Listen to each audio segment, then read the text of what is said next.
Cuando mis propios hijos me llevaron al cine esa tarde de octubre, nunca imaginé que saldría de allí esposado en un coche de secuestradores que ellos mismos habían contratado. El mensaje que recibí durante la película no era de un desconocido. Era de alguien que quería salvar mi vida de mis propios descendientes. Antes de continuar, suscríbete al canal, activa la campanita porque todos los días tenemos nuevas historias, deja tu like y cuéntanos en los comentarios desde qué ciudad nos estás viendo. Me llamo Rodrigo Vidal Moreno, tengo 64 años y durante décadas creí que había construido una familia sólida, basada en valores auténticos y amor incondicional. Fui empresario del sector textil en Madrid. Levanté un patrimonio de casi 2 millones de euros, trabajando 18 horas diarias durante 30 años, y pensaba que mis sacrificios habían valido la pena para dejarles un futuro próspero y seguro a Álvaro y Nerea, mis dos únicos hijos. Mi esposa Carmen había fallecido de cáncer de mama 4 años atrás, dejándome viudo a los 60. Desde entonces, había volcado todo mi cariño paternal en mis hijos adultos, ayudándolos económicamente siempre que lo necesitaban, prestándoles dinero sin intereses, e incluso considerando incorporarlos como socios plenos de mi empresa familiar. Creía sinceramente que éramos una familia unida que se apoyaba mutuamente en los momentos difíciles. Esa tarde del 15 de octubre de 2024, mis hijos me propusieron ir al cinema de manera completamente inesperada. «Papá, hace tiempo que no pasamos un rato juntos como familia», me dijo Nerea con esa sonrisa encantadora que siempre me derretía el corazón y me recordaba tanto a su madre fallecida. Álvaro asintió entusiásticamente. «Sí, vamos a ver esa película de acción que tanto te gustan. Será como en los viejos tiempos». La invitación me pareció extraña porque hacía meses que apenas me buscaban, siempre ocupados con sus propias vidas complicadas, sus trabajos exigentes y sus problemas financieros constantes que yo intentaba ayudarles a resolver discretamente sin hacerles sentir humillados o dependientes. Fuimos al Cinesa Príncipe Pío, uno de los complejos cinematográficos más grandes de Madrid. Recuerdo perfectamente que compraron las entradas para la sesión de las 7:30 de la tarde, una película de acción estadounidense que acababa de estrenarse. Escogieron asientos en la fila trasera de la sala, algo completamente inusual, porque yo siempre prefería sentarme en las filas centrales para ver mejor la pantalla y escuchar correctamente los diálogos. «Aquí estaremos más cómodos, papá», insistió Álvaro cuando le comenté mi preferencia habitual. «Además, si necesitas salir al baño durante la película, no molestarás a otros espectadores». Su explicación sonaba lógica, pero algo en su tono me resultaba forzado y ensayado. Durante los primeros 30 minutos de la película, noté que ambos estaban visiblemente nerviosos y ansiosos, revisando constantemente sus teléfonos móviles con expresiones tensas. Álvaro incluso sudaba ligeramente, pese a que el aire acondicionado de la sala funcionaba perfectamente. Nerea tambaleaba la pierna nerviosamente, un gesto que hacía desde niña cuando estaba preocupada por algo importante o cuando había hecho alguna travesura. Entonces llegó el momento que cambió mi vida para siempre. A las 8:15 de la noche, exactamente durante una escena de persecución automovilística, mi teléfono móvil vibró discretamente. Un mensaje de texto de un número completamente desconocido que decía: «Señor Vidal, sal discretamente del cine inmediatamente. No digas absolutamente nada a tus hijos. Tu vida está en peligro inminente. Espérame en la entrada del parking subterráneo del centro comercial. Soy investigador privado contratado por tu hermana Carmen para protegerte». Mi hermana Carmen había fallecido de un infarto 3 años atrás. Así que la referencia me desconcertó completamente. Mi corazón comenzó a acelerarse descontroladamente. ¿Qué significaba exactamente este mensaje tan alarmante? ¿Quién podría estar enviándome semejante advertencia? ¿Por qué mencionaba específicamente a mis hijos como una amenaza potencial? Miré disimuladamente a Álvaro y Nerea de reojo, intentando detectar algo sospechoso en su comportamiento. Álvaro tenía el rostro tenso y concentrado en su móvil, tecleando algo rápidamente. Nerea continuaba tambaleando la pierna nerviosamente, pero ahora también se mordía las uñas, otro de sus gestos característicos cuando mentía o escondía algo importante desde pequeña. «Tengo que ir al baño», susurré lo más naturalmente posible. Álvaro me miró rápidamente con una expresión que no pude interpretar completamente. «¿Quieres que te acompañe, papá? Este cine es muy grande y es fácil perderse». Su ofrecimiento me resultó extrañamente sospechoso, porque nunca antes había mostrado semejante preocupación por mi orientación espacial. «No, tranquilo, enseguida vuelvo», respondí intentando mantener la voz firme. «Solo serán unos minutos». Salí de la sala cinematográfica con las piernas temblando incontrolablemente, fingiendo la calma más absoluta, pero sintiendo que cada paso podría ser observado y analizado por mis propios hijos. El pasillo del cine me parecía interminable, y cada persona que pasaba cerca podría ser parte de alguna conspiración que mi mente todavía se negaba a comprender completamente. En el parking subterráneo me esperaba un hombre de aproximadamente 50 años, moreno con barba cuidada y expresión seria. Vestía traje oscuro y llevaba una carpeta bajo el brazo. «Señor Vidal, soy Ismael Cortés Navarro, investigador privado licenciado. Tenemos muy poco tiempo disponible para explicarle la situación». Sus palabras siguientes me helaron la sangre y destruyeron para siempre la imagen que tenía de mi familia. Sus hijos han contratado a 2 delincuentes conocidos para secuestrarle cuando salgan del cine esta noche. El plan elaborado consiste en llevarle a un almacén abandonado en Leganés y obligarle a transferir 300.000 euros de sus cuentas bancarias personales antes de eliminarlo físicamente. «Eso es completamente imposible», balbuceé mientras mi mundo se desplomaba a pedazos. «Son mis hijos, los he criado yo mismo. Les he dado todo lo que tenían». Ismael me mostró inmediatamente una serie de fotografías en su teléfono móvil que documentaban una realidad aterradora. Álvaro entrando en un establecimiento clandestino de préstamos usurarios en el barrio de Carabanchel, con fecha del 25 de septiembre. Nerea reuniéndose secretamente con 2 hombres de aspecto peligroso y antecedentes criminales, en un bar de mala reputación en Vallecas, fotografía fechada el 2 de octubre. Las imágenes estaban perfectamente documentadas, con sellos temporales digitales que no dejaban lugar a dudas sobre su autenticidad. «¿Cómo conseguiste exactamente estas pruebas tan comprometedoras?», pregunté con voz quebrada, sintiendo que cada revelación era como un puñetazo directo al estómago. Su cuñada Pilar Ruiz Santamaría me contrató profesionalmente 3 semanas antes de fallecer por su enfermedad terminal, explicó Ismael, mientras organizaba meticulosamente más documentos de su carpeta. Me pidió específicamente que vigilara discretamente a sus sobrinos Álvaro y Nerea, porque tenía sospechas fundadas de que ambos tenían problemas financieros extremadamente graves y podrían representar una amenaza real para su seguridad personal y patrimonial. Pilar, la hermana menor de mi difunta esposa Carmen, siempre había sido una mujer extraordinariamente perspicaz e intuitiva. Recordé vívidamente nuestras últimas conversaciones telefónicas semanales antes de su muerte por cáncer de páncreas el mes pasado. «Rodrigo, ten muchísimo cuidado con Álvaro y Nerea», me había advertido repetidamente durante sus últimas semanas de vida.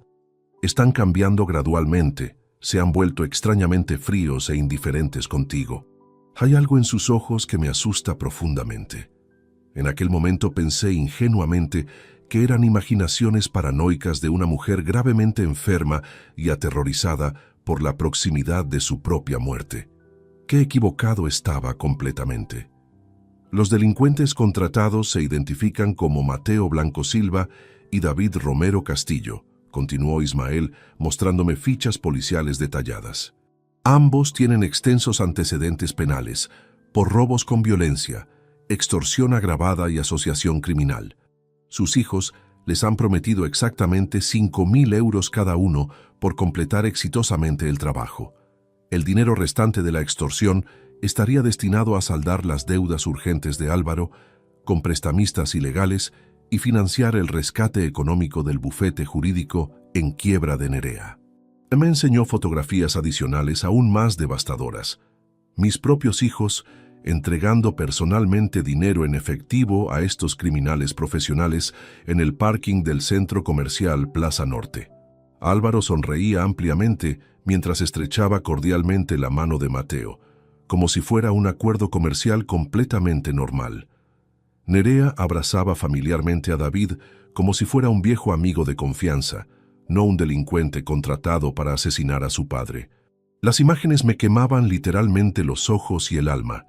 La traición era tan profunda y calculada que mi mente se resistía a procesarla completamente. Pero hay algo considerablemente peor, señor Vidal, agregó Ismael con expresión sombría. He conseguido grabar conversaciones telefónicas donde ambos hermanos discuten explícitamente la necesidad de eliminarlo físicamente después de obtener el dinero extorsionado. No pueden permitirse dejar testigos vivos que eventualmente los incriminen ante las autoridades judiciales. Me proporcionó auriculares inalámbricos y reprodujo archivos de audio que destrozaron completamente cualquier esperanza residual de malentendido o error interpretativo. La voz inconfundible de Álvaro, diciéndole claramente a Mateo durante una conversación del 8 de octubre, «Mi padre es un hombre viejo, débil y confiado. Después de conseguir exitosamente los 300.000 euros que necesitamos, haced exactamente lo que consideréis más conveniente para vuestra seguridad. Nosotros estaremos tranquilamente en casa con coartadas perfectas e irrefutables». La voz fría y calculadora de Nerea agregando inmediatamente, «Que parezca un robo común de la calle. La policía nunca sospechará ni remotamente de nosotros como familiares directos. Somos hijos modelos que amamos profundamente a nuestro padre». Mis piernas cedieron completamente y tuve que apoyarme contra una columna del parking para no desplomar al suelo. Ismael me sujetó firmemente del brazo con expresión comprensiva pero profesional. «Respire profundamente y mantenga la calma, señor Vidal. Todavía tenemos tiempo suficiente para revertir completamente esta situación y proteger su vida». «¿Cómo exactamente planean ejecutar este crimen tan elaborado? ¿Dónde específicamente pretenden llevarme?» «Tienen alquilado bajo identidades falsas un almacén industrial completamente abandonado en la carretera secundaria de Leganés, kilómetro 23 exactamente. Sus hijos les han proporcionado meticulosamente las claves de acceso a todas sus cuentas bancarias online, sus contraseñas personales e incluso sus códigos de seguridad adicionales. El procedimiento planificado es aparentemente simple. Cuando salgan del cine después de la película, Mateo y David se acercarán fingiendo profesionalmente ser atracadores callejeros comunes. Sus hijos actuarán convincentemente como víctimas asustadas e inocentes, pero los criminales únicamente se lo llevarán a usted. La realidad me golpeó brutalmente como un martillo industrial. Absolutamente todo había sido una representación teatral meticulosamente planificada.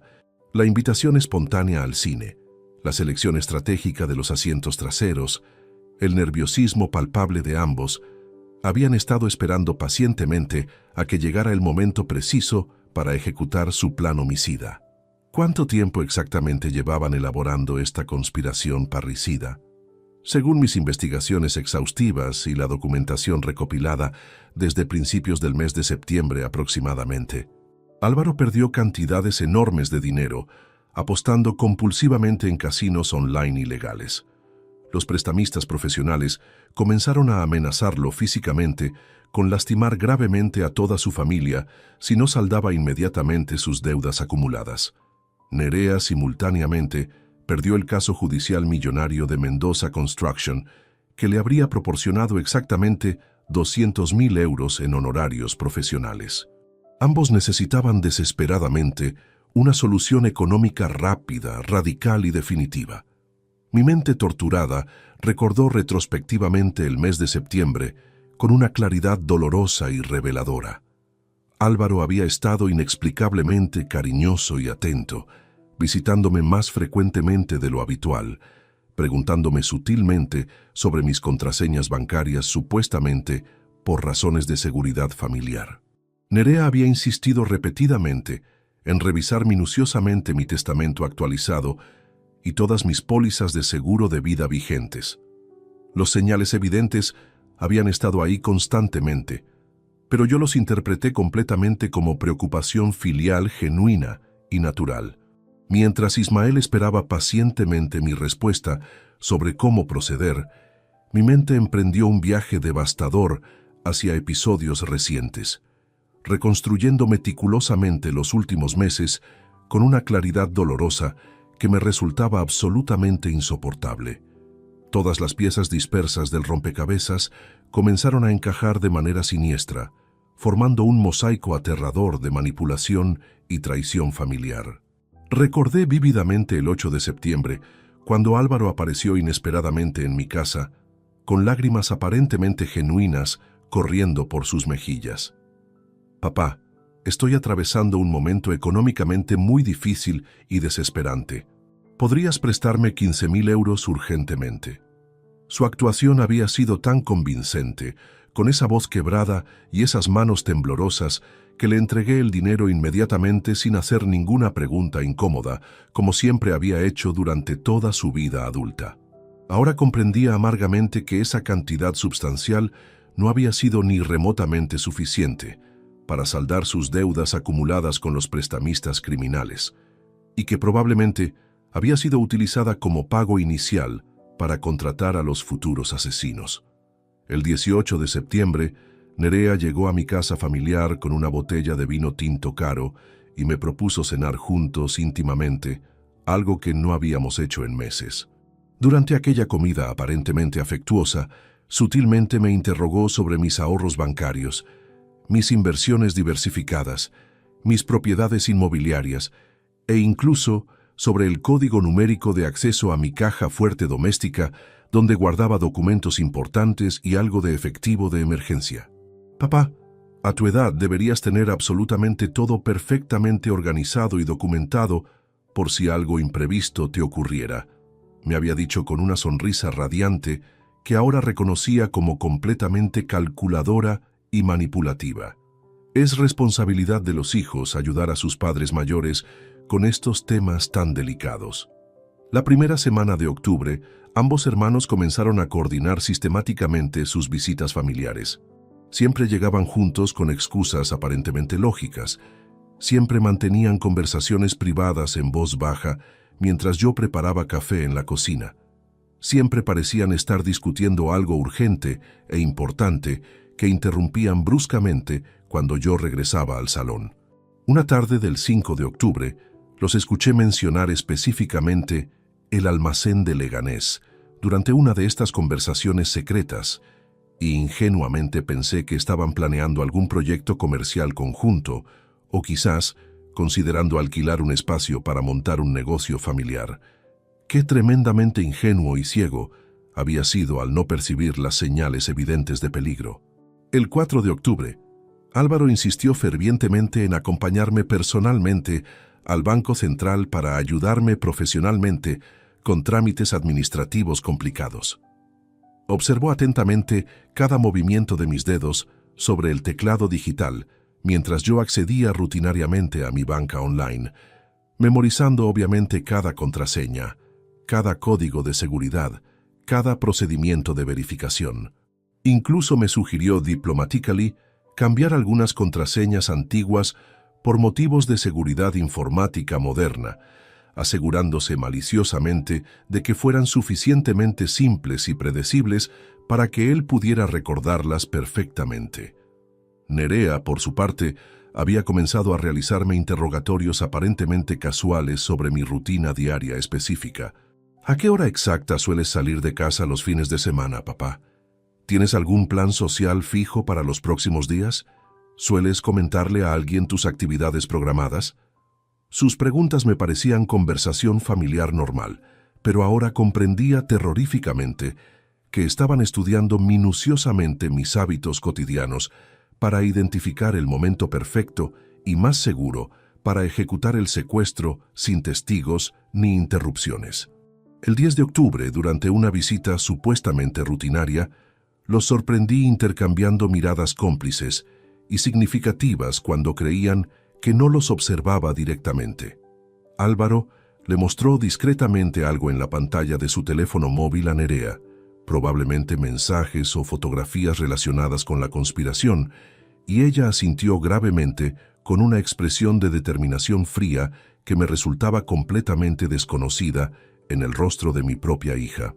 Después de aquella visita inquietante, mi hijo comenzó a llamarme telefónicamente todos los días, sin excepción, algo absolutamente inusual en él, considerando que normalmente pasábamos semanas sin comunicarnos. Durante estas llamadas aparentemente afectuosas, me preguntaba específicamente qué estaba haciendo en cada momento, dónde me encontraba exactamente, con quién había hablado durante el día, qué planes tenía para las siguientes jornadas.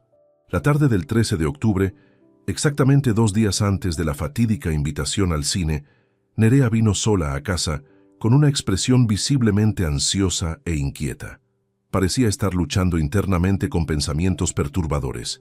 Me pidió insistentemente que le enseñara nuevamente, paso a paso, cómo acceder correctamente a todas mis cuentas bancarias online, alegando profesionalmente que quería ayudarme a modernizar y optimizar mis finanzas personales para mayor seguridad. Durante más de 1 hora completa, practicamos meticulosamente las transacciones electrónicas, los procesos de transferencia, los códigos de verificación adicionales, y ella tomó notas extraordinariamente detalladas en su cuaderno profesional de abogada.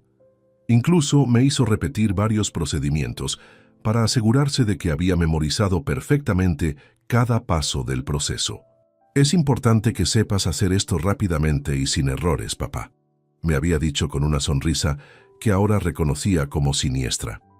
En situaciones de emergencia, la velocidad y precisión son fundamentales. Ahora, de pie en aquel parking subterráneo frío y mal iluminado, todas esas memorias aparentemente inocentes se transformaron brutalmente en evidencias aplastantes e irrefutables. Mis propios hijos no solamente habían planificado robarme sistemáticamente, habían estudiado cada detalle psicológico y logístico para asegurar el éxito absoluto de mi asesinato premeditado. Los has observado comportarse de manera notablemente extraña durante las últimas semanas, continuó Ismael perspicazmente, como si estuviera leyendo mis pensamientos torturados. Las personas que planifican crímenes tan graves siempre muestran señales involuntarias de estrés psicológico extremo y ansiedad incontrolable. Tenía completamente razón en su análisis profesional. Álvaro había perdido peso visiblemente durante el último mes. Sus ojeras se habían acentuado dramáticamente y sus manos temblaban perceptiblemente cuando encendía cigarrillos, un hábito destructivo que había retomado después de años de abstinencia total. Nerea, normalmente impecable en su apariencia profesional, llevaba días consecutivos sin arreglarse adecuadamente el cabello y había desarrollado un tic nervioso compulsivo de morderse las uñas hasta hacerse sangre. Pero lo más psicológicamente revelador, añadió Ismael gravemente, mientras consultaba sus notas investigativas, es que durante las últimas 2 semanas han estado visitando secretamente a un psicólogo forense privado especializado en comportamiento criminal. Querían asegurarse científicamente de que su comportamiento emocional después de su muerte pareciera genuinamente doliente y convincente para las autoridades. Esa información me destrozó completamente por dentro. No solamente habían planificado meticulosamente asesinarme por dinero, habían ensayado profesionalmente cómo llorar convincentemente en mi funeral. Señor Vidal, necesito que tome una decisión crucial inmediatamente, me urgió Ismael mientras consultaba su reloj con expresión tensa. Sus hijos van a empezar a preocuparse seriamente si no regresa pronto a la sala cinematográfica. Cualquier demora prolongada podría despertar sospechas y comprometer fatalmente toda la operación. Respiré profundamente, intentando procesar la magnitud devastadora de la traición familiar, y miré fijamente hacia el techo agrietado del parking subterráneo. Durante 64 años, había mantenido una fe inquebrantable en la bondad fundamental de las personas, especialmente de mi familia más cercana. En ese momento terrible y definitivo, esa confianza ingenua murió para siempre, reemplazada por una determinación férrea que no sabía que poseía. Tendamos la trampa más perfecta posible, declaré con una frialdad glacial que me sorprendió completamente. Quiero que paguen por cada segundo de planificación, por cada mentira elaborada, por cada beso falso que me dieron mientras conspirar para matarme.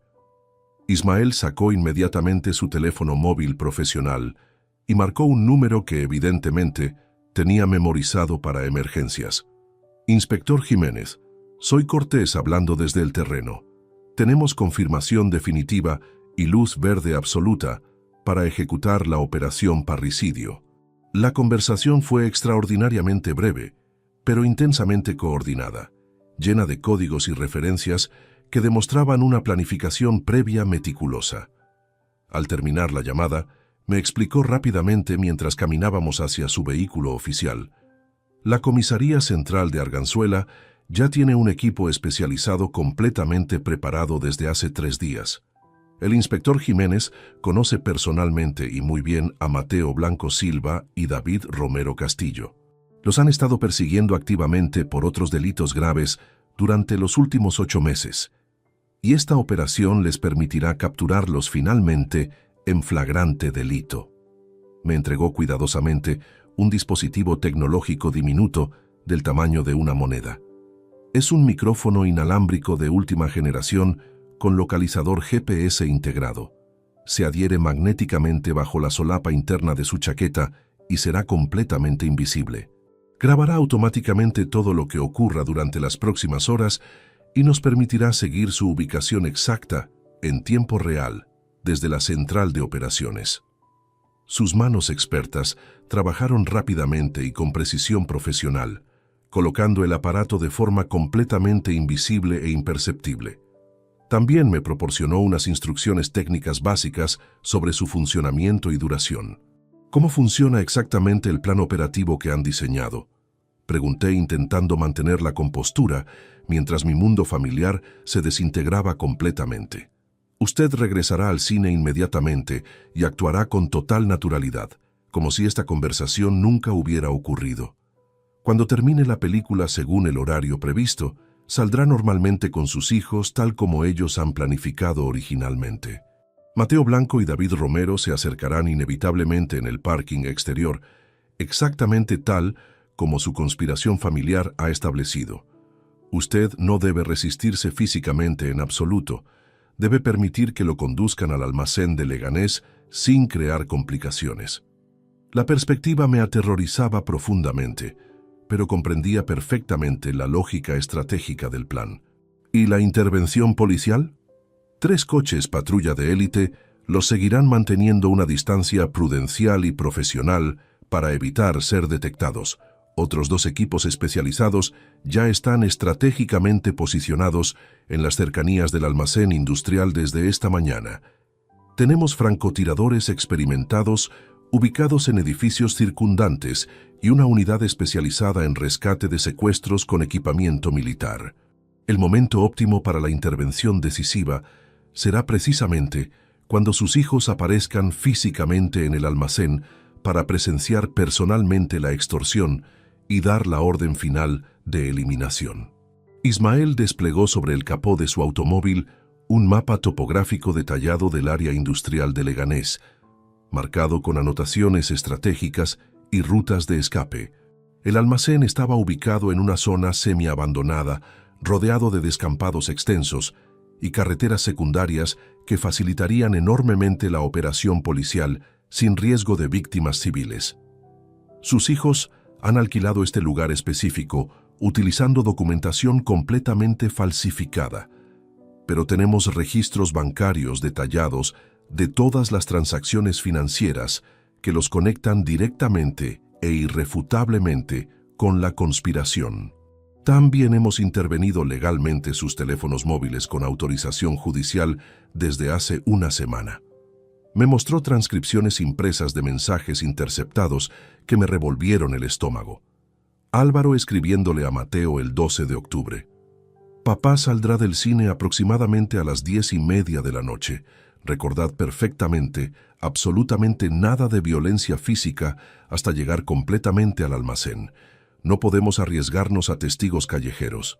Nerea enviando la ubicación GPS exacta del parking cinematográfico y describiendo minuciosamente mi apariencia física. Chaqueta azul marino, camisa blanca, corbata gris. Camina lentamente porque se cansa fácilmente. Lleva siempre bastón en la mano izquierda.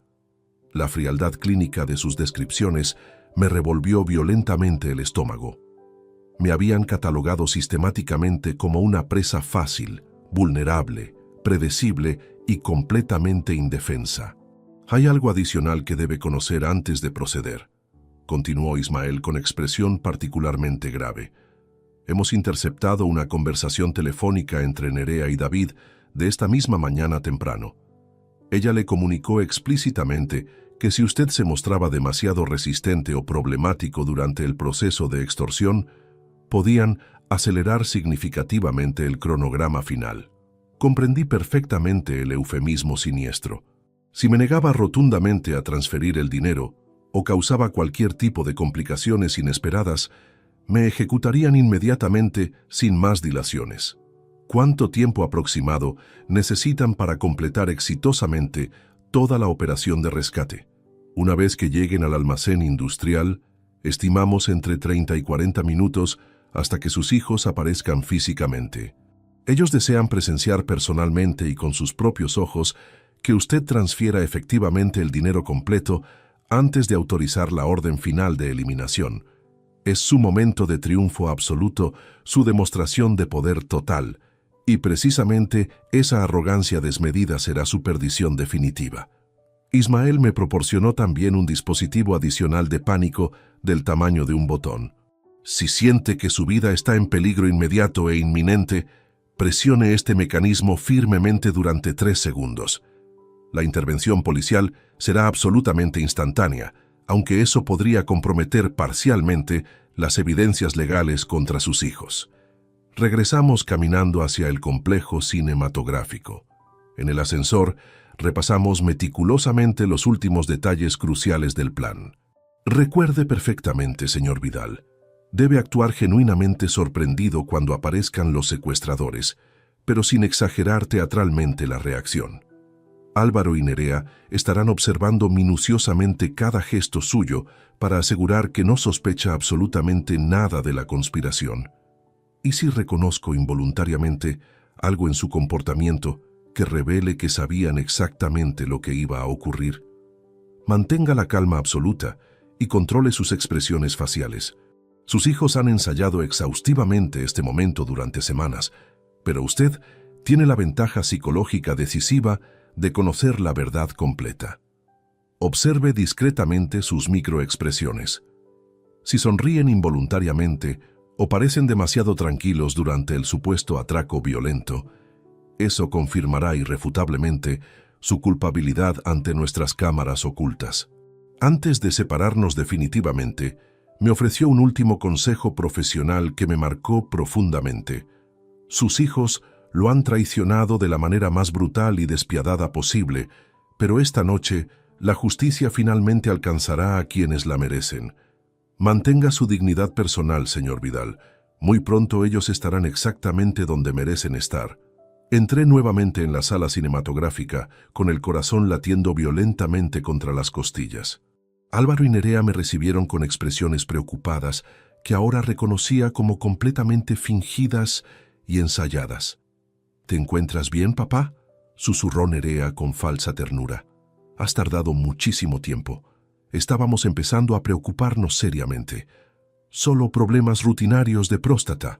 Mentí con naturalidad sorprendente. Ya sabes cómo es a mi edad, todo completamente normal. Pero nada en mi vida volvería a ser normal jamás. Los últimos 40 minutos de película transcurrieron como una eternidad asfixiante. Cada explosión cinematográfica resonaba dolorosamente en mi pecho comprimido. Cada diálogo dramático se perdía completamente entre el rugido ensordecedor de mi sangre, circulando aceleradamente por las venas. Mi conciencia se dividía esquizofrénicamente entre la pantalla gigante donde se desarrollaba una persecución automovilística y la realidad aterradora de estar sentado junto a dos personas que habían planificado meticulosamente mi asesinato. Álvaro consultaba obsesivamente su reloj digital cada pocos minutos, sus ojos brillando con una ansiedad que ahora comprendía perfectamente. No era nerviosismo por la película de acción, era expectativa homicida por el crimen que estaba a punto de ejecutarse. Sus dedos tambaleaban rítmicamente sobre el reposabrazos de la butaca, marcando un compás macabro que coincidía exactamente con las palpitaciones aceleradas de mi corazón. Nerea movía compulsivamente su pie derecho en movimientos erráticos y descontrolados, un gesto que reconocí como su manifestación física de estrés extremo desde la infancia. Pero esta vez no se trataba de un examen escolar difícil o una mentira infantil. Era la ansiedad precriminal de alguien que está a punto de presenciar el asesinato de su propio padre.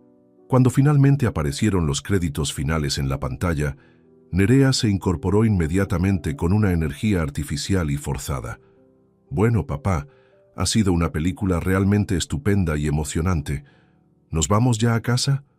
Su sonrisa era demasiado brillante, demasiado amplia, demasiado teatral. Los músculos faciales se le contraían involuntariamente, creando microexpresiones que traicionaban su actuación elaborada. Álvaro se levantó con una prisa completamente inusual para él, quien tradicionalmente solía quedarse contemplando hasta el último crédito de cualquier película. «Sí, vámonos rápidamente. Se está haciendo tarde y mañana tengo reuniones importantes muy temprano», mintió descaradamente, porque era sábado y no tenía obligaciones laborales el domingo siguiente. Salimos de la sala mezclándonos estratégicamente con la multitud de espectadores que abandonaban simultáneamente otras proyecciones. En el vestíbulo principal, Álvaro sugirió aparentemente de forma casual tomar el ascensor hasta el parking subterráneo. «El coche está en el nivel -2», declaró con falsa seguridad, aunque recordaba vívidamente que habíamos aparcado específicamente en el nivel -1 durante nuestra llegada. Pequeños detalles logísticos que anteriormente habría pasado por alto completamente, pero que ahora cobraban un significado siniestro e incriminatorio. Cada mentira menor era parte de una coreografía criminal más amplia. Durante el descenso claustrofóbico en el ascensor metálico, ambos hermanos permanecieron extrañamente silenciosos e inmóviles. Nerea respiraba de forma entrecortada y superficial, como si estuviera conteniendo emociones intensas que amenazaban con explotar. Álvaro se palmeaba constantemente los bolsillos de su chaqueta, verificando algo específico que llevaba consigo, probablemente el teléfono móvil para comunicarse con los asesinos contratados. Las puertas del ascensor se abrieron con un sonido metálico ominoso en el nivel -2. El parking subterráneo estaba inquietantemente mal iluminado, con apenas una docena de vehículos dispersos irregularmente entre las columnas masivas de cemento armado. La iluminación fluorescente parpadeaba intermitentemente, creando sombras danzantes que transformaban el espacio en un escenario perfecto para un crimen violento. Nuestros pasos resonaban ominosamente contra las paredes de hormigón, amplificados por la acústica peculiar del espacio cerrado. Cada eco sonaba como una cuenta regresiva hacia mi ejecución programada. «Por aquí, papá», indicó Álvaro con falsa naturalidad, dirigiéndome deliberadamente hacia una zona especialmente oscura y aislada del parking. Era una mentira evidente y descarada. Su Toyota Corolla plateado estaba aparcado en la dirección completamente opuesta, bajo una de las pocas luces que funcionaban correctamente. Cuando habíamos caminado aproximadamente 50 metros desde el ascensor, adentrándonos en la zona más sombría y alejada de cualquier testigo potencial, escuché claramente pasos acelerados y decididos aproximándose desde detrás de nosotros.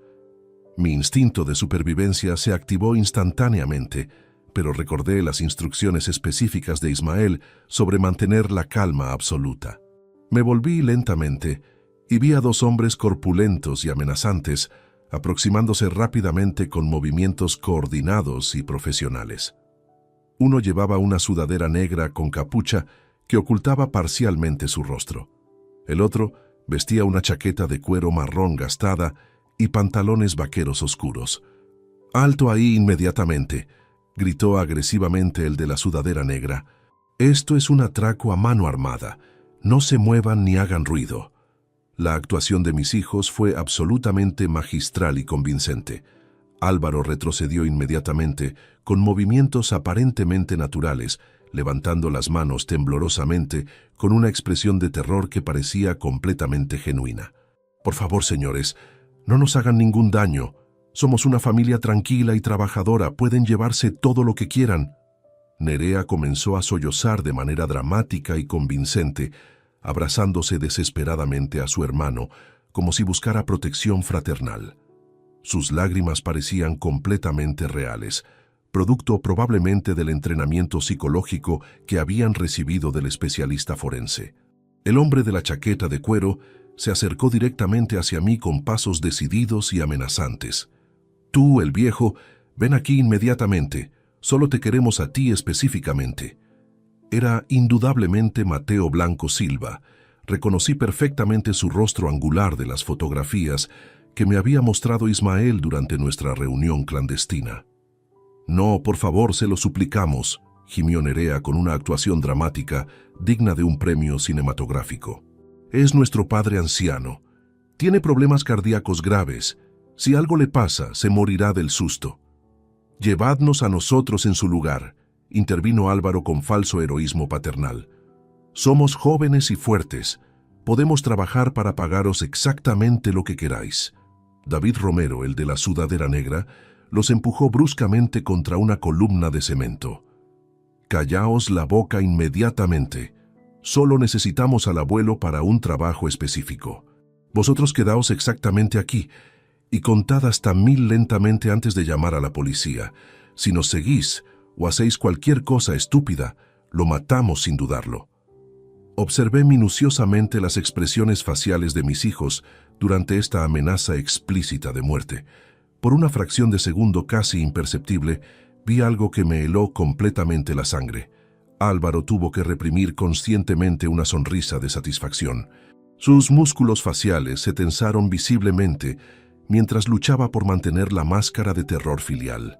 Nerea, por su parte, pestañeó excesivamente durante varios segundos, algo que siempre hacía desde pequeña cuando mentía o escondía travesuras. También noté que sus manos no temblaban genuinamente como deberían en una situación de terror real. Mateo me agarró del brazo con una fuerza innecesaria y claramente exagerada. «Vamos, abuelo cooperativo. Si colaboras tranquilamente y no causas problemas, no te haremos ningún daño físico». Me condujo firmemente hacia una furgoneta blanca que estaba estratégicamente aparcada cerca de la salida principal del parking. Mientras me alejaban inexorablemente de ellos, giré deliberadamente la cabeza para mirar a mis hijos por última vez antes del desenlace final de esta tragedia familiar. Lo que vi confirmó definitivamente todas mis sospechas más terribles. Álvaro tenía su teléfono móvil en la mano derecha, pero claramente no estaba marcando el número de emergencias 911. En lugar de eso, estaba redactando un mensaje de texto, probablemente comunicando a los secuestradores que la primera fase del plan había sido ejecutada exitosamente. Nerea ya no lloraba desesperadamente como segundos antes. Miraba fijamente hacia nuestra dirección con una expresión calculadora y fría, que distaba completamente del dolor maternal que cualquier hija genuina debería estar experimentando al ver a su padre siendo secuestrado violentamente. David abrió violentamente las puertas traseras de la furgoneta blanca con movimientos bruscos y profesionales. «Súbete rápidamente, anciano, y no hagas ningún ruido innecesario». El interior estaba obviamente acondicionado específicamente para secuestros, asientos sin cinturones de seguridad, ventanas completamente tintadas que impedían ver hacia el exterior, e incluso una manta gruesa doblada que probablemente estaba destinada a cubrirme durante el transporte para evitar que memorizara la ruta.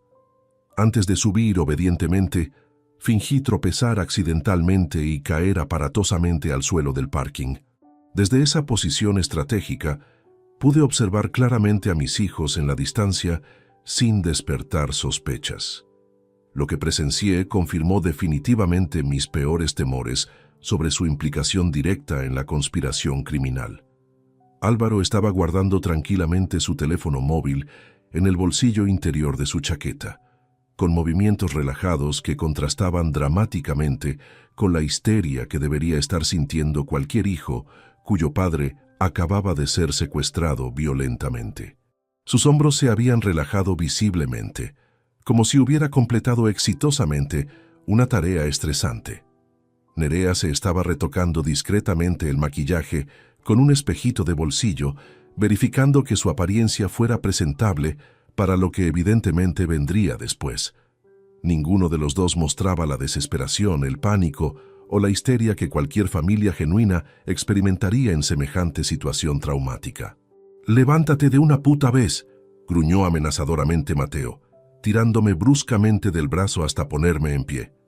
«No tenemos toda la maldita noche para juegos infantiles». Me subí cooperativamente a la furgoneta, sabiendo que cada segundo de esta representación criminal estaba siendo meticulosamente grabado por el micrófono oculto que llevaba adherido bajo mi solapa. Los secuestradores cerraron las puertas metálicas con un sonido definitivo, y el vehículo se puso inmediatamente en marcha, abandonando el parking subterráneo hacia las calles nocturnas de Madrid.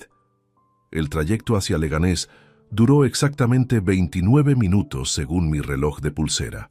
David conducía manteniendo estrictamente los límites de velocidad para evitar llamar la atención policial, mientras Mateo permanecía sentado amenazadoramente a mi lado en la parte trasera, manteniendo una pistola semiautomática apoyada casualmente sobre su muslo derecho como recordatorio constante de mi vulnerabilidad. Durante los primeros kilómetros, intenté deliberadamente generar conversación para obtener información adicional que pudiera ser útil para la investigación policial posterior. «Por favor, señores, tengo nietos pequeños que me esperan en casa». Mentí convincentemente, interpretando perfectamente el papel de víctima desesperada. «Solo quiero regresar sano y salvo con mi familia». Mateo soltó una carcajada áspera y despectiva que resonó siniestrícamente en el interior metálico de la furgoneta. «Tu familia está perfectamente bien, abuelo ingenuo. De hecho, están considerablemente mejor de lo que te imaginas posiblemente». Sus palabras confirmaron inequívocamente mis sospechas más terribles, pero mantuve cuidadosamente mi expresión de confusión fingida. «No comprendo exactamente qué significa eso», repliqué simulando perplejidad total. «Significa que tus queridos hijitos nos han proporcionado información muy detallada y valiosa sobre ti», explicó David desde el asiento del conductor sin apartar los ojos de la carretera.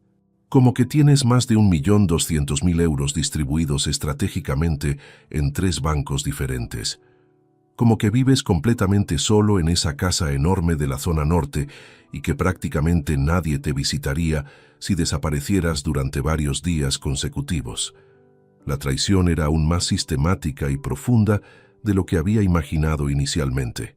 Mis hijos no solamente habían proporcionado información logística básica para facilitar el secuestro, habían realizado un análisis psicológico completo de mi personalidad y un estudio detallado de mis vulnerabilidades para maximizar las posibilidades de éxito de la extorsión. Álvaro nos explicó específicamente que tienes códigos de acceso bancario escritos a mano en una libreta de cuero que guardas religiosamente en el cajón central de tu escritorio personal, continuó Mateo con satisfacción evidente. «Pero como somos tipos considerados y profesionales, te vamos a conceder la oportunidad de realizar las transferencias tú mismo directamente. Será más limpio y eficiente para todos los involucrados». Llegamos finalmente a una zona industrial completamente desolada, llena de almacenes abandonados, solares vacíos cubiertos de maleza y carreteras secundarias agrietadas que no habían sido mantenidas durante años. La furgoneta giró por un camino de tierra lleno de baches hasta detenerse frente a una nave metálica, oxidada de aproximadamente 500 metros cuadrados, rodeada de terreno baldío que se extendía hasta el horizonte. David apagó el motor y salió inmediatamente para abrir manualmente una pesada puerta corredera que chirriaba ominosamente sobre rieles deteriorados. El sonido metálico reverberó en la noche silenciosa como el gemido de una criatura prehistórica. El interior del almacén industrial era exactamente como me lo había descrito detalladamente Ismael durante nuestra reunión clandestina. Completamente vacío, excepto por una mesa plegable de plástico, 2 sillas baratas de jardín y un ordenador portátil ya encendido, cuya pantalla azulada proporcionaba la única iluminación del espacio cavernoso. Una bombilla incandescente desnuda colgaba del techo abovedado, creando un círculo de luz amarillenta y siniestra en el centro exacto del espacio. «Siéntate cómodamente en esa silla», me ordenó secamente Mateo, señalando hacia el asiento frente al ordenador. «Vamos a resolver esto rápidamente y sin complicaciones innecesarias para nadie». David cerró ceremoniosamente la puerta principal del almacén y activó varios cerrojos metálicos desde el interior, con movimientos eficientes y practicados. El sonido de cada pestillo encajando resonó ominosamente en el espacio vacío, subrayando dramáticamente mi aislamiento total del mundo exterior. Luego se acercó profesionalmente y colocó la pantalla del portátil directamente frente a mí, con la precisión de alguien que había realizado este procedimiento múltiples veces anteriormente. «Tu hijo cooperativo nos ha proporcionado las direcciones web específicas de tus 3 bancos principales», explicó meticulosamente mientras abría varias pestañas del navegador de Internet. BBVA, Santander y CaixaBank respectivamente. «Necesitamos que transfieras exactamente 100.000 euros de cada cuenta a este número de cuenta bancaria». Me mostró un papel arrugado con números manuscritos en tinta azul. «No tengo tanto dinero líquido disponible inmediatamente», mentí deliberadamente para ganar tiempo. «La mayoría de mis ahorros están inmovilizados en depósitos a plazo fijo con penalizaciones por retirada anticipada».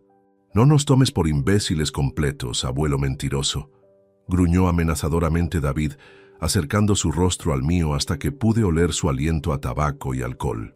«Nerea nos enseñó capturas de pantalla actualizadas de todas tus cuentas bancarias.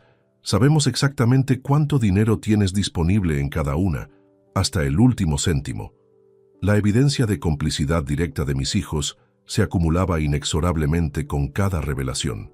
Habían proporcionado no solamente información financiera general, sino datos bancarios específicos, actualizados y extraordinariamente detallados que solo podrían haber obtenido mediante acceso directo a mis cuentas personales.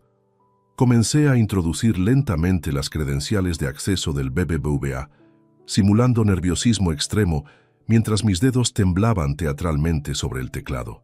En realidad, estaba ganando tiempo estratégicamente, confiando plenamente en que la policía especializada estuviera posicionándose tácticamente alrededor del perímetro del almacén, según el plan operativo establecido.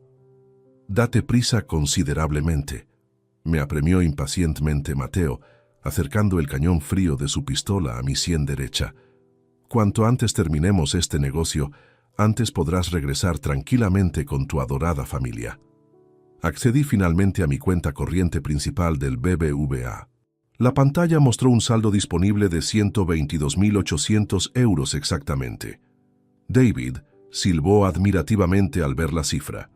«Joder, el viejo sí que tiene pasta de verdad acumulada». En ese momento crítico, escuchamos claramente el ruido inconfundible de varios motores potentes aproximándose simultáneamente al almacén desde diferentes direcciones. David se tensó inmediatamente, como un resorte comprimido. «¿Qué coño es exactamente eso?» «Seguramente son Álvaro y Nerea llegando según lo programado», respondió Mateo intentando tranquilizarse a sí mismo. «Dijeron específicamente que vendrían personalmente para asegurarse de que todo saliera perfectamente bien». David se dirigió cautelosamente hacia una ventana sucia y agrietada, apartó ligeramente una cortina improvisada y escudriñó hacia el exterior nocturno. «Sí, efectivamente es el Toyota plateado de Álvaro. Vienen acompañados exactamente como prometieron». Momentos después, Escuchamos golpes rítmicos en la puerta metálica exterior, claramente una señal preestablecida. David abrió meticulosamente los múltiples cerrojos y apareció Álvaro en el umbral, seguido inmediatamente de Nerea. Ambos fingieron expresiones de preocupación y ansiedad completamente exageradas. «¿Cómo está papá?», preguntó Nerea con una actuación dramática extraordinariamente convincente. «Por favor, decidnos que no le habéis hecho ningún daño físico». Sus ojos se llenaron de lágrimas aparentemente genuinas mientras se acercaba hacia mí con movimientos vacilantes y temerosos. «Está perfectamente sano y cooperativo», respondió Mateo con tono profesional. «Justo estábamos comenzando con el proceso de las transferencias bancarias cuando habéis llegado». Álvaro se aproximó directamente hacia mí y colocó una mano sobre mi hombro en un gesto aparentemente consolador y paternal. Su tacto me resultó repulsivo, sabiendo que esas mismas manos habían entregado dinero para contratar a mis futuros asesinos. «Tranquilo, papá. Mantén la calma y haz exactamente lo que te piden estos señores. Pronto estarás de vuelta en casa, sano y salvo». Sus palabras sonaban tan artificiales y ensayadas que sentí náuseas físicas. Cada sílaba era una mentira elaborada. Cada gesto de preocupación era teatro puro, destinado a engañar no solo a los secuestradores, sino probablemente también a las futuras investigaciones policiales. Nerea se situó estratégicamente detrás de mi silla, supuestamente para brindarme apoyo emocional, pero inmediatamente noté que estaba verificando personalmente que introdujera correctamente los códigos bancarios en el ordenador. Sus ojos se movían constantemente entre la pantalla y mis dedos, memorizando cada movimiento, para asegurarse de que no cometiera errores deliberados. «Venga, papá», murmuró suavemente en mi oído, con una voz aparentemente cariñosa. «Solo son números en una pantalla digital. Tu vida y tu salud valen infinitamente más que cualquier cantidad de dinero». La ironía asfixiante de sus palabras era que precisamente mi vida valía considerablemente menos que el dinero para ella y su hermano. Completé meticulosamente la primera transferencia bancaria. 100.000 euros desaparecieron instantáneamente de mi cuenta del BBVA, transferidos a una cuenta anónima que probablemente sería vaciada y cerrada antes del amanecer. «Perfecto y eficiente», celebró David frotándose las manos con satisfacción evidente. «Ahora procede exactamente igual con el Santander». Mis hijos observaban cada movimiento con una atención febril que intentaban disimular bajo máscaras de preocupación familiar. Álvaro se mordía compulsivamente el labio inferior, no por ansiedad genuina, sino por la excitación contenida de ver su plan ejecutándose perfectamente. Nerea respiraba de manera entrecortada, pero no por terror. Era la respiración acelerada de alguien que está a punto de obtener una victoria largamente esperada. Accedí a mi cuenta del Santander y comencé el proceso de transferencia. En ese momento preciso, escuchamos el rugido inconfundible y aterrador de múltiples vehículos pesados rodeando completamente el almacén a gran velocidad. El sonido de neumáticos chirriando contra el asfalto y motores potentes acelerando creó una cacofonía que hizo vibrar las paredes metálicas del edificio. David corrió desesperadamente hacia la ventana y palideció instantáneamente al contemplar la escena exterior. «Joder, joder, joder, es la Policía Nacional. Hay coches patrulla por todas partes. Estamos completamente rodeados». Un megáfono policial resonó desde el exterior con una voz autoritaria y amplificada. «Policía Nacional. Tienen el edificio completamente rodeado. Salgan inmediatamente con las manos visibles en alto. Tienen exactamente 60 segundos para rendirse pacíficamente». El pánico se desató instantáneamente en el interior del almacén, como una explosión de histeria colectiva. Mateo empuñó inmediatamente su arma, apuntándome directamente a la cabeza, con movimientos erráticos y desesperados. «Esto es una trampa elaborada. El viejo cabrón nos ha vendido deliberadamente».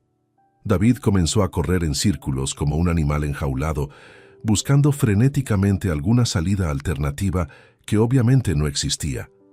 Pero lo más psicológicamente revelador y devastador fue la reacción inmediata de mis propios hijos. Álvaro no mostró sorpresa genuina ni preocupación por mi seguridad. Su primera expresión facial fue de cólera pura y furia homicida dirigida específicamente hacia mí.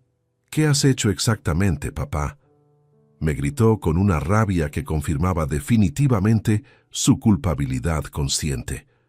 «¿Cómo coño has podido traicionarnos de esta manera?».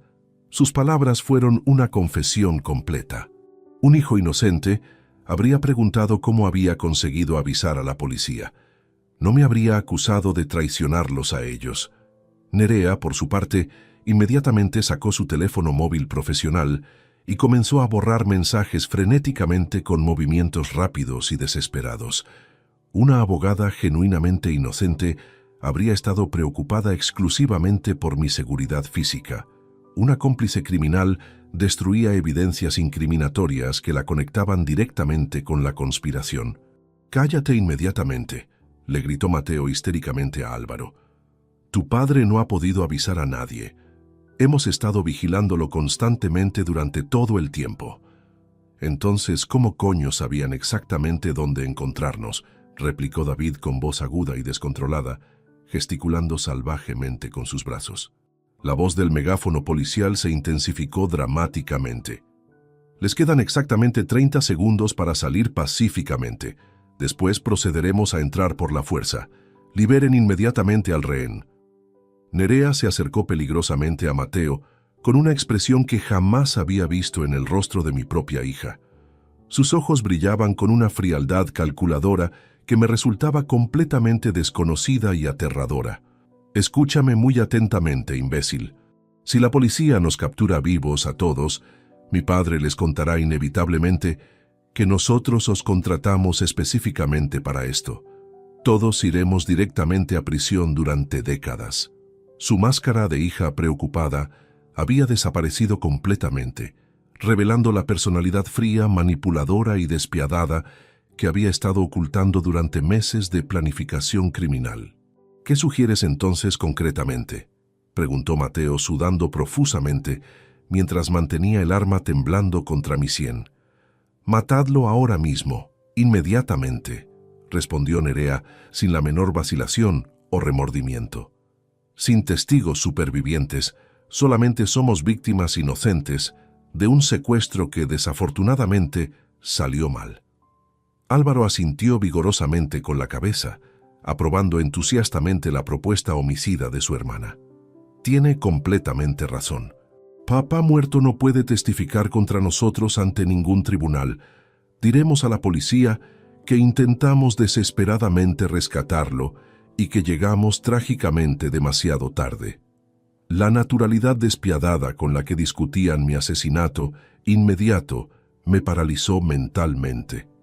Estas criaturas no eran mis hijos, eran monstruos psicópatas disfrazados con rostros familiares que había amado incondicionalmente durante décadas. Mateo levantó definitivamente su pistola hacia mi cabeza con intención letal evidente. «Tienes razón completamente.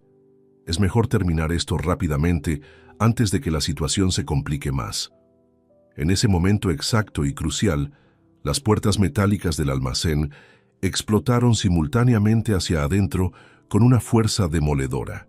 Docenas de agentes de las fuerzas especiales antiterroristas irrumpieron coordinadamente por múltiples entradas, gritando órdenes militares y apuntando con fusiles automáticos de asalto. «Al suelo todos inmediatamente. Manos visibles, no se muevan». Mateo intentó desesperadamente disparar su arma contra mí, pero un francotirador apostado estratégicamente lo derribó instantáneamente con un disparo de precisión no letal en el hombro derecho antes de que pudiera apretar el gatillo. David se lanzó suicidamente hacia una puerta trasera inexistente, pero fue tacleado brutalmente por 3 agentes especializados antes de recorrer 2 metros. Álvaro y Nerea levantaron automáticamente las manos, pero sus expresiones faciales mostraban cálculos desesperados en lugar del alivio que deberían sentir víctimas genuinas. Sus cerebros estaban trabajando frenéticamente, intentando elaborar explicaciones convincentes para su presencia en el almacén y su participación en los eventos. El inspector Jiménez, Un hombre corpulento de 50 años con bigote gris se acercó directamente hacia mí con expresión profesional y preocupada. ¿Se encuentra bien físicamente, señor Vidal? ¿Necesita atención médica inmediata? Me encuentro perfectamente, inspector, respondí con voz sorprendentemente firme. Todo ha sido grabado meticulosamente. Señalé discretamente hacia mi solapa, donde el micrófono oculto había registrado cada palabra incriminatoria pronunciada durante las últimas 2 horas cruciales. Las expresiones de mis hijos se transformaron simultáneamente en horror absoluto al comprender que habían sido capturados confesando públicamente su conspiración parricida. «Esto es una trampa elaborada y cruel», gritó desesperadamente Álvaro mientras los agentes lo esposaban. «Mi padre nos ha tendido una emboscada traicionera». «Exactamente», respondí con una frialdad glacial que me sorprendió, «como vosotros me la tendisteis a mí». Los días posteriores al arresto fueron los más psicológicamente devastadores de mi existencia. No por el escándalo mediático que se desató inmediatamente, sino por el proceso mental abrumador de reinterpretar retroactivamente 64 años de memorias familiares que ahora sabía habían sido construidas sobre cimientos falsos. Cada recuerdo aparentemente dulce se había transformado en una mentira. Cada abrazo de cumpleaños, cada celebración navideña, cada «te quiero, papá», pronunciado durante décadas, se revelaba como manipulación calculada de 2 psicópatas que habían estado estudiándome como depredadores estudian a su presa. En la comisaría de Arganzuela pasé 3 horas proporcionando mi testimonio oficial al inspector Jiménez. Cada detalle que recordaba sobre el comportamiento extraño de mis hijos se convertía en evidencia adicional contra ellos. «Señor Vidal, necesito que comprenda la gravedad de lo que han hecho», me explicó el inspector mientras revisábamos las transcripciones. «No se trata solo de extorsión. Sus hijos planificaron deliberadamente su asesinato como parte integral del crimen». Me mostró las conversaciones interceptadas entre Álvaro y los secuestradores. En una grabación del 13 de octubre mi hijo decía: «Después de conseguir el dinero, aseguraos de que no puede identificarnos. Haced lo necesario». En otra conversación, Nerea daba instrucciones específicas. «Mi padre memoriza rostros automáticamente. No podéis dejar cabos sueltos». La implicación era inequívoca. Mi muerte había sido planificada desde el principio. «¿Cuánto tiempo lleváis investigándolos?», pregunté. «Desde el 28 de septiembre. Su cuñada Pilar vino personalmente 3 días antes de morir. Estaba muy enferma, pero insistió en denunciar que sus sobrinos planeaban algo grave contra usted». Pilar había sido más perspicaz de lo que imaginé. Incluso en sus últimos días había encontrado fuerzas para protegerme de mis propios hijos. «Nos proporcionó grabaciones secretas», continuó el inspector. «Álvaro le había pedido 5.000 euros prestados, pero cuando se negó, él le dijo: «No importa, pronto tendremos acceso a todo el dinero de papá, de una forma u otra». El inspector me entregó una copia del testamento de Pilar. En una cláusula específica, me legaba todas sus pruebas contra Álvaro y Nerea, junto con dinero para contratar investigadores si fuera necesario. Esa tarde, recibí una llamada de mi abogado Fernando. «Rodrigo, tengo noticias sobre las finanzas de tus hijos. Álvaro debe 43.000 euros a prestamistas ilegales y Nerea tiene embargos por 37.000 euros. Las cifras explicaban su desesperación, pero no justificaban el parricidio planificado. «Hay algo más», continuó Fernando. «He revisado las cuentas empresariales. Álvaro ha estado desviando dinero durante meses. Las irregularidades suman 25.000 euros adicionales».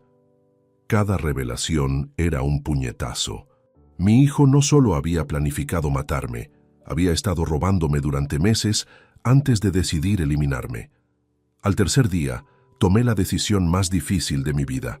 Convoqué a Fernando y le dicté las instrucciones para modificar mi testamento. «Quiero desheredar totalmente a Álvaro y Nerea», le dije con voz firme. «Ni un céntimo debe llegar a sus manos, incluso si muero durante el proceso judicial». «¿Estás seguro, Rodrigo? Es una decisión irreversible». «Nunca he estado más seguro de nada». Redactamos un nuevo testamento, donde mis bienes se distribuirían entre organizaciones benéficas que ayudan a víctimas de violencia familiar. La ironía era deliberada. El dinero por el cual mis hijos habían intentado asesinarme serviría para ayudar a otras familias destruidas por la traición. También tomé medidas para proteger mi empresa. Álvaro fue removido de todos los cargos, mientras contraté auditores externos para investigar sus malversaciones. Fernando me informó que ambos habían intentado contactarme desde prisión preventiva. Han enviado cartas pidiendo perdón y suplicando que retires los cargos. No quiero leer ni una línea de lo que tengan que decir, respondí categóricamente. También han contactado a familiares intentando conseguir apoyo para presionarte. Esa información me dolió. Sabía que algunos parientes podrían creer las versiones manipuladas de mis hijos, pintándome como un padre vengativo. Fernando, quiero que publiques una declaración oficial, que toda la familia sepa exactamente lo que hicieron y por qué no habrá reconciliación. La declaración apareció en El País el viernes 22 de octubre. Rodrigo Vidal Moreno confirma que sus hijos Álvaro y Nerea planificaron deliberadamente su asesinato para heredar sus bienes. Las evidencias policiales son irrefutables. No habrá perdón ni herencia para quienes planificaron parricidio por dinero. Al día siguiente, mi teléfono no paró de sonar. Familiares, amigos, conocidos, todos querían conocer los detalles del escándalo que había sacudido a nuestra comunidad. Pero yo había tomado una decisión definitiva. Nunca más permitiría que la traición familiar me definiera. Era hora de comenzar una vida completamente nueva, lejos de quienes habían demostrado que el dinero valía más que mi vida. La justicia seguiría su curso, pero mi sanación personal ya había comenzado. El juicio comenzó el 14 de marzo de 2025, en la Audiencia Provincial de Madrid. La sala estaba abarrotada de periodistas, familiares y curiosos atraídos por un caso que había conmocionado a toda España. Los titulares durante semanas habían sido implacables. Los hijos que intentaron asesinar a su padre por herencia. Yo ocupé el estrado como testigo principal de la acusación. Frente a mí, separados por apenas 10 metros, estaban Álvaro y Nerea flanqueados por sus abogados defensores. Durante los 5 meses de prisión preventiva, ambos habían perdido peso considerablemente y mostraban ojeras profundas. La fiscal, Elena Vargas Herrera, una mujer de 40 años con reputación de implacable en casos de violencia familiar, presentó las pruebas con precisión quirúrgica. Las grabaciones donde mis hijos discutían mi asesinato resonaron por toda la sala, creando un silencio sepulcral. Como pueden escuchar claramente, explicó la fiscal, reproduciendo la conversación del almacén, los acusados no solo participaron activamente en el secuestro, sino que ordenaron explícitamente la eliminación física de su padre cuando la situación se complicó. El abogado defensor de Álvaro, Roberto Sánchez Tomás, intentó argumentar que sus palabras fueron dichas bajo presión extrema. Mi cliente estaba aterrorizado por los secuestradores y dijo cosas irracionales para salvar su vida. La fiscal destrozó inmediatamente esa defensa. Entonces, ¿cómo explica que su cliente conociera previamente a los secuestradores? ¿Cómo explica los pagos documentados de 10.000 euros para contratarlos? ¿Cómo explica que proporcionara información bancaria detallada de su padre? Durante mi testimonio, que duró 3 horas, relaté cronológicamente todos los eventos desde la invitación al cine hasta el arresto. Mantuve la voz firme, evitando mirar directamente a mis hijos. ¿Cómo se sintió al descubrir que sus hijos habían planificado su muerte?, me preguntó la fiscal. Como si hubiera vivido 64 años con 2 desconocidos, respondí. Las personas que creía conocer nunca existieron realmente. Cuando terminé mi testimonio, Álvaro se levantó súbitamente gritando: «Papá, por favor, que éramos una familia. No puedes destruir todo por un error». El juez ordenó que fuera controlado por seguridad, pero su arrebato había quedado registrado ante todo el tribunal. El momento más impactante llegó cuando la fiscal presentó las conversaciones entre Nerea y su madre biológica en Valencia. En una llamada del 8 de octubre, Nerea había dicho: «Mamá, Pronto no tendrás que preocuparte por dinero. Papá va a tener un accidente, y Álvaro y yo heredaremos todo. Su madre había respondido: Nerea, no digas esas cosas ni en broma. No es broma, mamá. Ya está todo arreglado. Esa conversación demostró que el plan había sido compartido con familiares externos, eliminando cualquier alegato de arrepentimiento o impulsividad. Los testimonios de Mateo Blanco y David Romero fueron devastadores. Ambos habían llegado a acuerdos con la fiscalía para reducir sus condenas a cambio de colaborar. Mateo declaró: Álvaro Vidal nos contactó el 29 de septiembre. Nos ofreció 10.000 euros por secuestrar a su padre y obtener 300.000 de sus cuentas. Cuando preguntamos qué hacer con el viejo después, él respondió que eso era problema nuestro, pero que no podía quedar testigos. David confirmó: Nerea nos dio planos de la casa de su padre, horarios, costumbres, incluso fotografías recientes. Nos explicó que vivía solo y que nadie lo visitaría si desaparecía varios días. La defensa intentó desacreditar a los secuestradores argumentando que eran criminales habituales, pero la fiscal tenía pruebas físicas que corroboraban cada afirmación: transferencias bancarias, mensajes de texto, fotografías, grabaciones. El juicio duró 6 días. Durante las alegaciones finales, la fiscal pidió 15 años para Álvaro y 13 para Nerea, considerando que era menor y podía haber sido influenciada por su hermano. Los abogados defensores pidieron clemencia basándose en que no se había consumado homicidio, pero el juez rechazó ese argumento. La intención inequívoca de cometer parricidio está claramente demostrada. El 21 de marzo, el tribunal emitió su veredicto. Álvaro Vidal Ruiz fue condenado a 14 años de prisión por conspiración para cometer secuestro, extorsión agravada y tentativa de asesinato en primer grado. Nerea Vidal Ruiz recibió 12 años por los mismos delitos con atenuantes. Mateo y David fueron condenados a 16 años cada uno como autores materiales. Cuando se leyó la sentencia, permanecí impasible. No sentí satisfacción ni alivio, solo un vacío profundo donde antes había existido el amor paternal. Mis hijos lloraron desconsoladamente mientras eran conducidos de vuelta a prisión. Salí del tribunal sabiendo que la justicia había prevalecido, pero también que mi familia había muerto para siempre.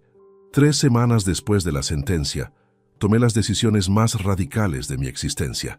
Madrid se había convertido en una ciudad de fantasmas y recuerdos envenenados. Cada calle me recordaba momentos compartidos con Álvaro y Nerea que ahora sabía habían sido representaciones teatrales.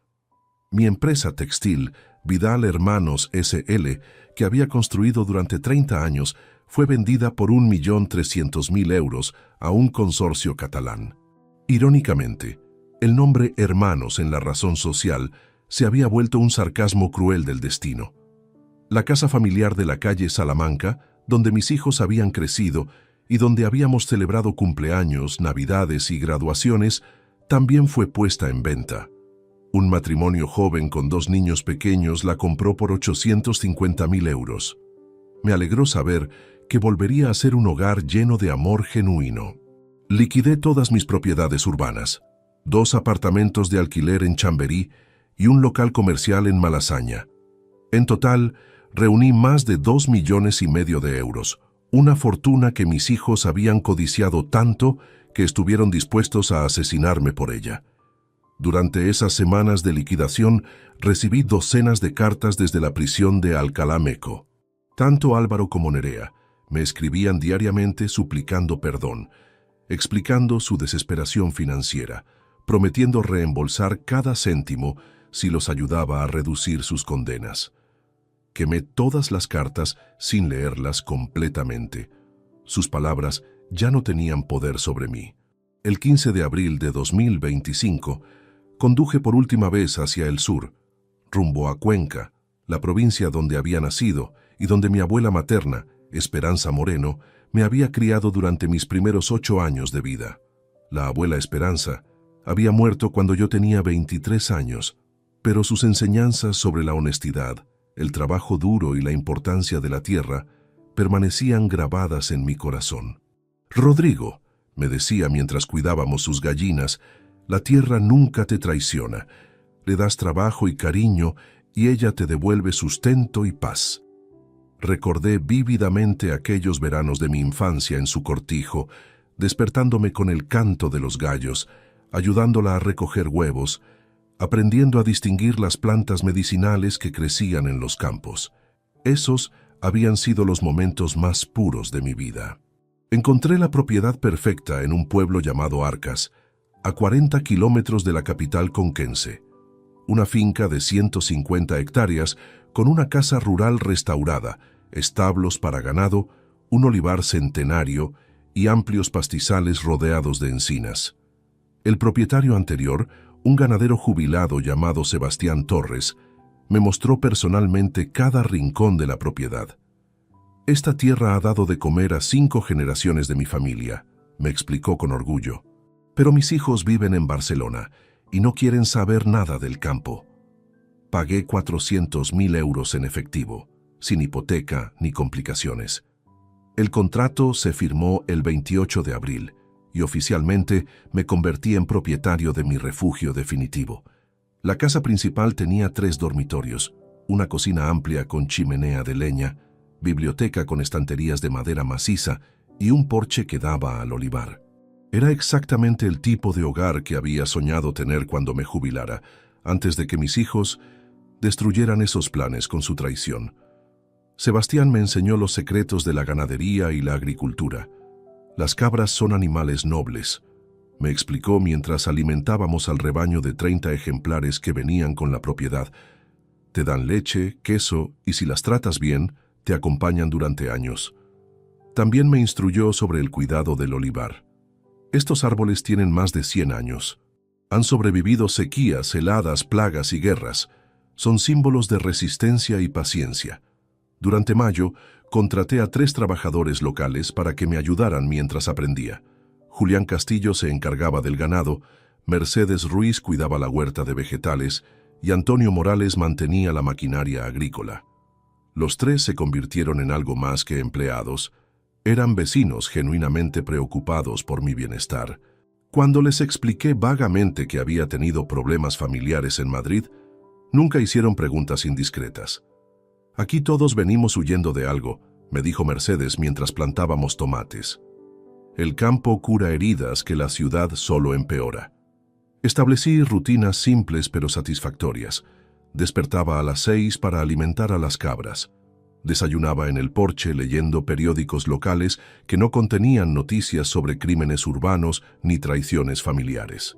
Dedicaba las mañanas al olivar, las tardes a la huerta y las noches a leer junto a la chimenea. Por primera vez en décadas, dormía profundamente sin pesadillas ni preocupaciones sobre dinero o negocios. La transformación había comenzado. Había encontrado un lugar donde reconstruir mi vida, lejos de quienes habían demostrado que mi muerte valía menos que 300.000 euros. Han transcurrido ya 3 años desde aquella noche terrible en el almacén de Leganés. Hoy es 15 de octubre de 2028, exactamente el 3er aniversario del día que descubrí la verdadera naturaleza de mis hijos. Pero ya no es una fecha que me cause dolor, simplemente marca el momento en que comenzó mi verdadera vida. Escribo estas líneas desde mi porche, contemplando el atardecer dorado que baña mis olivares. Las cabras pastan tranquilamente en la distancia y puedo escuchar el murmullo del arroyo que atraviesa la propiedad. Esta paz profunda habría sido imposible de imaginar durante mis años tormentosos en Madrid. Mi rutina diaria se ha convertido en una meditación práctica. Cada amanecer me levanto antes del sol para recoger huevos frescos de mis gallinas. Desayuno pan casero que horneo yo mismo, acompañado de leche tibia de cabra y mermelada de higos que preparo cada otoño. Estos sabores auténticos han reemplazado las comidas elegantes pero vacías de mis cenas familiares pasadas. El olivar ha producido 3 cosechas excepcionales bajo mi cuidado. El aceite que extraemos tiene un sabor intenso y puro que varios restaurantes de Cuenca solicitan especialmente. Julián me dice que tengo manos benditas para la agricultura, pero yo sé que simplemente he encontrado mi propósito verdadero. Mercedes me ha enseñado a cultivar verduras que nunca había probado. Acelgas moradas, calabazas ornamentales, hierbas aromáticas que perfuman toda la cocina. Su sabiduría campesina me ha conectado con conocimientos ancestrales que mis años empresariales habían enterrado. Antonio y yo hemos restaurado completamente la maquinaria agrícola antigua. Trabajar con las manos, sentir el peso de las herramientas, resolver problemas mecánicos simples. Estas actividades me proporcionan una satisfacción que ningún contrato millonario me había dado. Los vecinos del pueblo me han aceptado como uno de los suyos. Participo en las fiestas patronales, colaboro con la iglesia local manteniendo el cementerio y he donado fondos para reparar la escuela rural. Nadie me conoce como el empresario traicionado de Madrid. Soy simplemente Rodrigo el ganadero, respetado por mi trabajo honrado. Durante estos 3 años he recibido ocasionalmente noticias sobre Álvaro y Nerea a través de mi abogado Fernando. Ambos han intentado apelar sus sentencias sin éxito. Han perdido todos sus bienes para pagar indemnizaciones y costes legales. Sus antiguos amigos los han abandonado completamente. Fernando me informó que Álvaro desarrolló problemas mentales graves en prisión y fue trasladado a un centro psiquiátrico penitenciario. Nerea trabaja en la lavandería de la cárcel ganando 2 euros diarios. La ironía es perfecta. El dinero que tanto codiciaron ahora les resulta inalcanzable. He donado más de 1 millón de euros a organizaciones que ayudan a víctimas de violencia familiar. Mi patrimonio se ha reducido deliberadamente, pero mi riqueza espiritual ha crecido exponencialmente. La Fundación Esperanza Moreno, que establecí en honor a mi abuela, proporciona apoyo legal y psicológico gratuito a padres traicionados por sus hijos. Cada mes recibo cartas de agradecimiento de personas que han encontrado esperanza después de traiciones similares. Algunas tardes, cuando contemplo mis campos bajo el cielo infinito de Castilla, reflexiono sobre las lecciones aprendidas. La sangre no garantiza lealtad. El dinero corrompe incluso los vínculos más sagrados. Pero la traición, aunque dolorosa, puede liberarnos de relaciones tóxicas que nos impedían crecer. Ya no siento rabia hacia Álvaro y Nerea. Tampoco siento amor. Simplemente no siento nada. Ellos eligieron el dinero sobre la familia. Yo elegí la paz sobre el rencor. Ambos vivimos con las consecuencias de nuestras decisiones. Mi testamento actual dona toda mi propiedad rural al pueblo de Arcas para que sea conservada como espacio natural protegido. Mis ahorros restantes financiarán becas para jóvenes campesinos que quieran estudiar agricultura sostenible. Cuando llegue mi momento final, no habrá herencias que generen codicia ni disputas que destruyan familias. Solo quedará el ejemplo de un hombre que aprendió que la verdadera riqueza no se cuenta en euros, sino en atardeceres contemplados sin miedo, en noches dormidas sin pesadillas y en la certeza de que nadie puede traicionarte cuando ya no dependes de nadie. La abuela Esperanza tenía razón, la tierra nunca traiciona.